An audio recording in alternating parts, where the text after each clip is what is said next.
Good morning, ladies and gentlemen. My name is JP the Outlaw, here to give you my NXT review for Takeover Phoenix,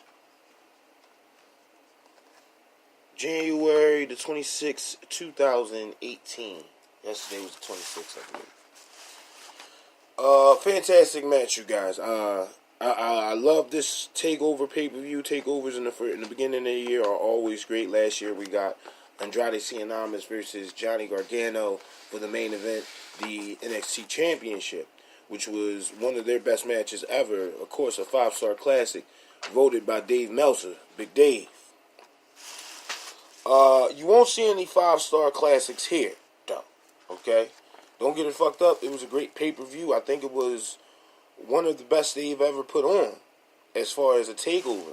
You know, if I had to compare it to any one takeover, I would put it up there with probably Takeover Philadelphia, one of my favorite takeovers so far.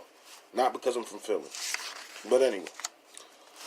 They start the match off with War Raiders and the Undisputed Eras. War Raiders get a special introduction with Vikings coming out alongside them. They're beating their shields with their swords and spears. They're beating their shields as the Vikings come up from out of the ground. Smokes clears, settles, regular entrance. They make their way to the ring. Right here, you had Kyle O'Reilly and Bobby Fish. Also, you had freaking Roderick Strong all come out. Bobby Fish winds up walking into the back just to walk his boys out. And they get this match started. This match itself was a great tag team match. I love good tag team wrestling, and you can tell, especially Bobby Fish and freaking Roderick Strong and Kyle O'Reilly had perfected their craft as far as in-ring generals, knowing when to cut off the ring, knowing how to cut off the ring, knowing where to move forward. Okay? I mean, and on the other side of that, you have the fucking War Raiders, who are wrestling a completely different style, a big man, an athletic big man style of wrestling, which they're doing cartwheels, shit you wouldn't see a big man do. Cartwheels, super cenas through the ropes. It's fantastic. Okay, these two teams on the main roster is what I'm mostly concerned about, because they're not going to get the highlight or the match time that they need to tell the story that they want to tell inside the ring. With that being said, this match here was good. And now what do you do with the Undisputed Era after this loss? Because they lost to the War Raiders. The War Raiders still are just reaching the pinnacle. I feel as though, they are undefeated as a tag team. You can leave the War Raiders down there for a year or two. Accumulate some wins against the other, let's say, B-lister tag teams. Because I think you only got 3 A-list tag teams in NXT. And I think these two are definitely a part of that A-list. So I don't know who else you put into the tag team division to make it pop just a little bit more. I mean, a couple of notable mentions if we're going to go all the way in here. The 1-2 with Danny Burch and Owie Lorcan. Then you have Street Profits. Also, the Mighty just broke up because I believe Nick Miller has went back to Australia to live with his family. So, I would like to see NXT put a little bit more emphasis on their current tag team division. You had Heavy Machinery get called up to the main roster. So the tag teams are looking a little light down there. Me personally, if you're going to call up the Undisputed Era, you have no other tag team down there that can really go toe-to-toe with the War Raiders. So let's see how that pans out. I'm hoping that they keep all of Undisputed together, because the WWE main roster gets stupid when they do call-ups. You call up one person at a time. Just like they did Sanity, they called up the 3 guys but left the woman down there. It made no sense. This is a tag team or a faction that's together. They need to be a good faction. So, moving on, Cassius Ohno, Matt Riddle. Cassius Ohno here, I feel as though should have picked up the win. Just to, if you have a small feud and you're trying to build up one of your new talents to the NXT roster. I think Matt Riddle here takes a loss so you can continue that feud, because he's not going to jump into a world title picture shot right fast. He's not going to go move on to the North American Championship. So why have Cassius Ohno look like a complete sucker and take a loss here? I just don't think, if you're building him as the measuring stick for when people first come in the door, he has to look somewhat dominant. He has to look somewhat impressive. Now, I know he got a win over Keith Lee on NXT TV not too long ago, and that's okay. Again, that's a big win before this pay-per-view match, which again entitles 50-50 booking. Of course, Cassius Ohno was going to lose here. But if you're building a story around just the old guard versus the new guard, the old guard has to pick up some type of momentum. Because right now it looks like Cassius, you've already done it with Matt Riddle coming in on his debut match, knocking Cassius Ohno out in under 5 seconds. That was his debut match. This match went, of course, a little longer. You had the story being told here of Cassius Ohno just brutalizing Matt Riddle, and Matt Riddle overcoming the odds and even getting overly aggressive by the end of the match, hitting him with a slew of forearms to the back of the neck. Now, again, like I said before, when I first seen this match, I love what they're doing with Cassius. I want them to put him in a better role, and that could just be me as a fan of Cassius Ohno not agreeing with what the WWE is doing here. But if you're telling if you're telling the story of overcoming the odds for a babyface, the heel has to garner some type of heat. And if that's not happening, then the story that you're trying to tell loses massive value as far as your building of a new top-level superstar. And Matt Riddle, of course, Matt Riddle is an indie-known name. So, so it's same with Cassius Ohno. This doesn't hurt them in their status. I just think Cassius Ohno has been there for, 5 years, and he's done absolutely nothing. Damn, you could at least give him a run with the goddamn NXT North American Championship. Just something to give Cassius to do. We'll get into the North American Championship after this. I give this match a 3 out of 4 stars. My first match was a 3.5 star match with the War Raiders. I think they put on a decent clinic. It almost got 4 stars, but I think it was good. For the reasons why I wouldn't have gave the titles to the War Raiders. I think that could have been saved for NXT Championship match or something like that, and it would have got a better prop in Full Sail. But that's neither here nor there.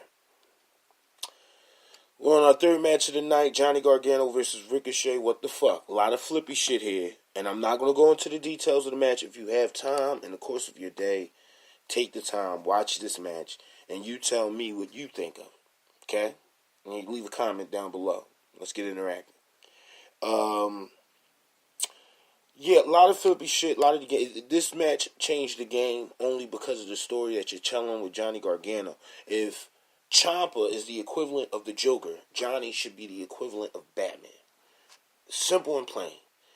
Of course, you're going to have the story that you're telling with Johnny Gargano is that he went through all these trials and tribulations trying to do it the right way, and now he's currently starting to get into the wrong way of doing things. Now, if you're building up a babyface and you want him to learn from his lessons, this was the match he was supposed to do it in. Ricochet was supposed to be a moment in the match where Johnny was supposed to choose some type of basically the fork in the road. Choose which way you're going to go. Are you going to be a bad guy or are you going to be a good guy? And they tried it. They tried it with the handshake in the middle of the match with Ricochet and Johnny just elbows the shit out of Ricochet after. So that pretty much lets you know where his mindset was. But then there's another moment in the match where Johnny is ripping up the mat off the concrete. He suplexes Ricochet pretty much towards the tail end of the match and slides him in, but he has that 5 seconds of, but before he suplexes the shit out of Ricochet on the concrete, he has that 5 seconds of, is this the right thing to do? Is this what we're doing here? Should I do this? And wholeheartedly he did. Now, with that being said, Johnny himself, and this is just the way I see this story being told, You have his redemption right here with Ricochet. You know, he loses in a completely different effort. Whereas though, alright, I was doing all this cheating shit at the start of the match and it did not put Ricochet down. Ricochet comes overpowering or overcoming the odds, gets over top of Johnny Gargano and somehow pulls off a victory here. And Johnny sits and stews in his decision making. Clearly having the match won, clearly being able to pull the trigger as far as the spots and the suplex spot onto the concrete, but couldn't pick up the win only because this is not what Johnny Wrestling believes in. That's how you tell that story. And then the very fucking next takeover, he takes on Tommaso Ciampa for the NXT Championship. No way Johnny Gargano should be your North American champion. Unless if he's going to be, which, again, that's probably what they're going for here. Unless if he's going to be the first ever Grand Slam champion for NXT, which would be a good moniker for him, but I just don't think he did so. Johnny has been in every takeover for the past 3 years. I mean, year or two, maybe a year. With that being said, I think the people or the crowd at one point was getting tired of seeing Johnny Gargano lose in a losing effort. You want to give him some momentum, give him some heat. Let's give him the North American Championship. I understand the decision that was made here. I'm just trying to figure out what's your next move. Because Ricochet, the reason why Ricochet had the title is because he was bringing in the viewers on the house shows. Whenever the NXT brand was torn, they wanted to see Ricochet at the marquee, which is fine. Now, since then, since he's grabbed the title and beat, Adam Cole for it, Ricochet has done nothing with that championship. Not saying that he hasn't had great matches, NXT Takeover War Games, great match. NXT TV, he had a couple of great matches on there with the Velveteen Dream, man, and Velveteen Dream feud was pretty good. But what has he done with it? Like, sometimes the title itself can become stagnant on the person that is already stagnant. Now, Ricochet coming in was super hot, I think, throughout the courses of a couple of months, and not seeing Ricochet in action as much as you should, being a champion for this brand, really stagnated Ricochet. So you really don't, it's nothing you can, really can't make a move with Ricochet right now. I would think that they took the title off of him to put Ricochet in a different picture, or maybe over there on 205 Live. I hope that's not the case. I would really like Ricochet to stay in NXT, but we'll see where it goes from here, because again, right now, I'm lost. I am lost. I don't know what you do with Johnny Gargano and Ciampa. Ricochet, I wouldn't move him down the card and put him in, a bullshit feud. I damn sure wouldn't move him up to the main roster, because you still need him down here in NXT. There's nobody ready or nobody built up to replace him yet. So that's where. Moving on, Shana Baler versus Bianca Bel-Air. Bianca Belair shouldn't have lost. Two things. One, she was undefeated. Two, what the fuck are you going to do with Shayna Baszler? Now, in my mind, how I would have did it, Shayna Baszler loses the title here, maybe in a fuck finish. Okay? She goes on to the main event roster to feud with either Becky Lynch or Charlotte. Okay? That's just Shayna Baszler. Now, mind you, I'm moving all three women up of the the rest of the four horsewomen of the MMA. Just for interesting TV, you can get the Jessamine Duke and Sasha Safir versus versus blah blah blah blah blah blah blah blah blah Bayley and fucking Sasha Banks for the women tag team championships come WrestleMania season, because I think that's when they're debuting. I would have left Bianca down there with a Kyrie with all these top baby faces that she can go up against in her heel role. Now here, she was playing a tweener. I don't want to say she was complete babyface because she still had the cocky attitude. The I'm undefeated shit was still going. So I don't want to say she was a complete babyface here. But when you do babyface moves, you getting the crowd amped up and shit like that. I knew then she wasn't going to win the title, which made no fucking sense because again, what else is there for Shayna Baszler? She's beaten everybody. She's beaten everybody, be it hook or crook. Now I think they could have went for the dusty finish because the opportunity appeared late in the match where they knocked out the referee. Jessamine Duke and Shayna Baszler comes out. They start attacking Bianca Belair. The ref catches all of this, and that should have been, that's it. It's over. Match done. Disqualification. That way you keep the undefeated streak intact. You keep, what is that? You keep the women's championship on Shayna Baszler without having Bianca Belair take a loss. That's the way I would have done it. I would have went for a dusty finish, and it probably would have came out way better than what you got now. I think this match was placed in the wrong spot for Takeover. I think they should have started off Takeover, warmed them up, then you go on to Matt Riddle, then you have Ricochet. Then the match that should have went here was the tag team match with the War Raiders.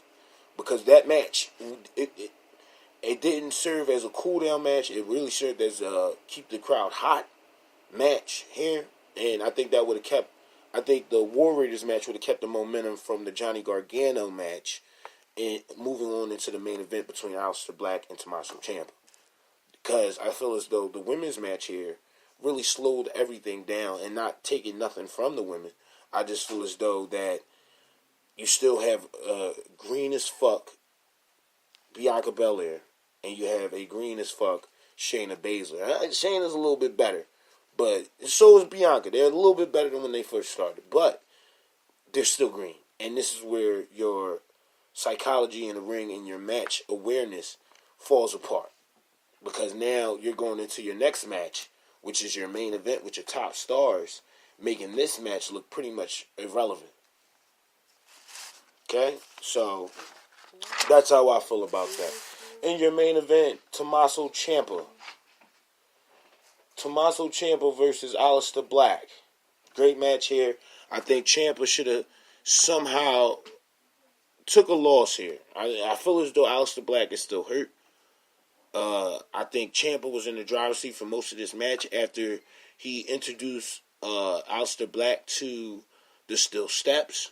And pretty much that was the attacking point for Ciampa all night long. I mean, every move he did was to either one, injure that leg so Aleister Black wouldn't make and deliver the Black Mass, or try to take Aleister out of his game, out of his comfort zone. There's a spot in this match where, Tommaso Ciampa went to go get a bottle of water. And he's drinking the water, so on and so forth. Out comes Aleister Black. He kicks the shit out of Ciampa. Now, remember that water spot because it came into play in the last 5 seconds of the matchup. Because I believe Ciampa was going for the same spot that Johnny Gargano did on the outside. He went to go try to get the suplex ready. The ref gets in his face. Out comes Black with the double knees off the ring apron, which knocks him out. He throws Ciampa back in, but he steps back and he slides on the water. As he's trying to regroup and get back into the ring, Ciampa's completely up. Ciampa hits the happy ending or the fairy tale ending not once but twice, and trying to take Aleister Black out of this match. Aleister Black hits a beautiful Black Mass after all of this exchange, and you would think, all right, this is over. That's it. The Black Mass, as soon as he hits it, it's over. Ciampa, with very little energy, very little momentum, turns on his side just to stop the count, which, again, ring generals, they know their position. They know where they're at, especially Ciampa. Know where they're at. They know how to break up pins, break up counts, and even distract and frustrate their opponents. So, after that being done, Ciampa again quickly rose up. Aleister Black went for another Black Mass. but the knee has taken too much damage, so he couldn't hit it the way he would like to. So he again flails up. Ciampa hits the fucking fairy tale ending again. Black bounces up in between the first and second rope, and then he hits a draping DDT, picks him up one more time for another final ending, and that's pretty much your match. At the end of all this, do I feel like this match was good? This was another 3.5 stars match here. Well, 3 out of 4. I give it 3 out of 4, maybe 3.5. Decent match. The guys put on a hell of a clinic here. I think Black, like I said in the beginning, is still hurt. What would you do with an Aleister Black now? Easy, move him up to the main roster. I wouldn't mind seeing an Aleister Black versus an Undertaker for WrestleMania. You know, Aleister Black does not have to win there, and plus, it's something light that he can go up against while he's still healing.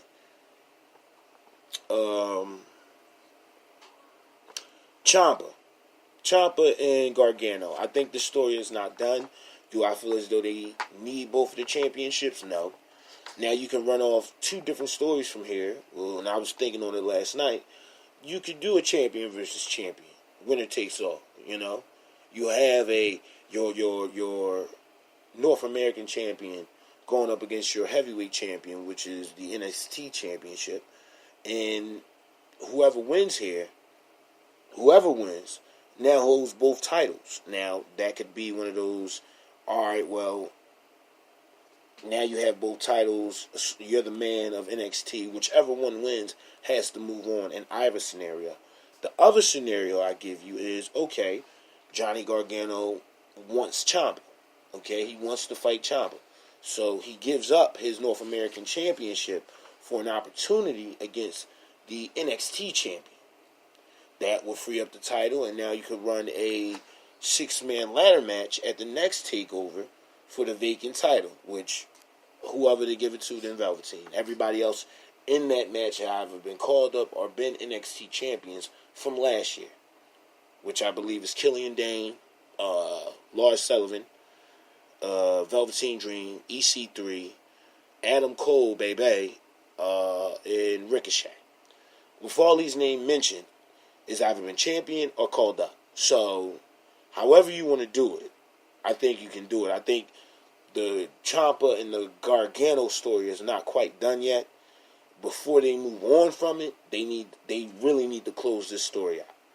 You know, you got them almost shaking hands. You got them standing at the top of the ramp together in that DIY moment. I think they should have went for the Chris Benoit, Eddie Guerrero moment at WrestleMania 20, where Benoit had just won the World Heavyweight Championship in a 3-way match between Triple H and Shawn Michaels. And Eddie Guerrero had just won his match with Brock Lesnar by hook or crook. Came out, they embraced, had a great hug. And it was just a feel-good moment for both guys winning the respective championships that they've been fighting for their whole fucking lives. Eddie Guerrero and Chris Benoit, you know. Good moments about Chris Benoit, not the bad shit. But I think they could have took that and applied it here, you know. Have Ciampa celebrating in the ring and have Johnny pop up behind him and really pay off that interrupted joint, the interrupted handshake from last week. And, you know, Ciampa goes out to shake his hand and Johnny gives him a hug, but in that sly Eddie Guerrero lie, cheating, still type way. You get what I'm saying? Like he like I got the knife in my hand, I'm about to stab you in the back, but come in, man, we're cool. You dig me? Something like that. My name is JP the Outlaw. I'm getting out of here. I got shit to do, but I will be back for the Royal Rumble. I don't think it will compare oranges and apples to Takeover NXT Phoenix. No way. I think one's going to be good, the other one was trash, and we'll see where it goes. Of course, as always, check us out on Facebook, Instagram, Twitter, Wrestling Amino. For all my Wrestling Amino fans, appreciate the likes and the comments on the last video. I will be doing something around about between 5 and 7. I want to start getting a pre-match, the pre-show. I'm going to start giving the pre-show live stream or something of that nature to just get more eyes on the channel. I'm curious on what platform I want to do it on. Because for NXT, I want to use Wrestling Amino. I think that's a good thing for NXT. But I think for the mainstream WWE stuff, I'll probably be using Facebook or Twitter. Whereas though you can get my immediate reactions to how shit go down. If you're following me on all these platforms, it's nothing. You can see my shit as I put it up there. It's easy. Of course, take care of each other. My final thoughts on this pay-per-view, fantastic. I really enjoyed the, of course, Ricochet and Johnny Gargano match. Do I think it was as good as Andrade and Johnny? No. But I think it was of that caliber. I think it was of that oak to where as though you could have gave these guys an extra 5 minutes and it would have been a 5-star class. Don't like what they did with Bianca Bel-Air. We talked about that. Also, Ciampa, I'm waiting to see the ending of the Ciampa and the Johnny Gargano story. If anybody has any thoughts or ideas on how this story ends, which has been built for a year, please leave a comment down below. I am JP the Outlaw. I'm getting out of here. Peace, stay safe, and don't forget to kiss your mother on the forehead. I'm out. Peace.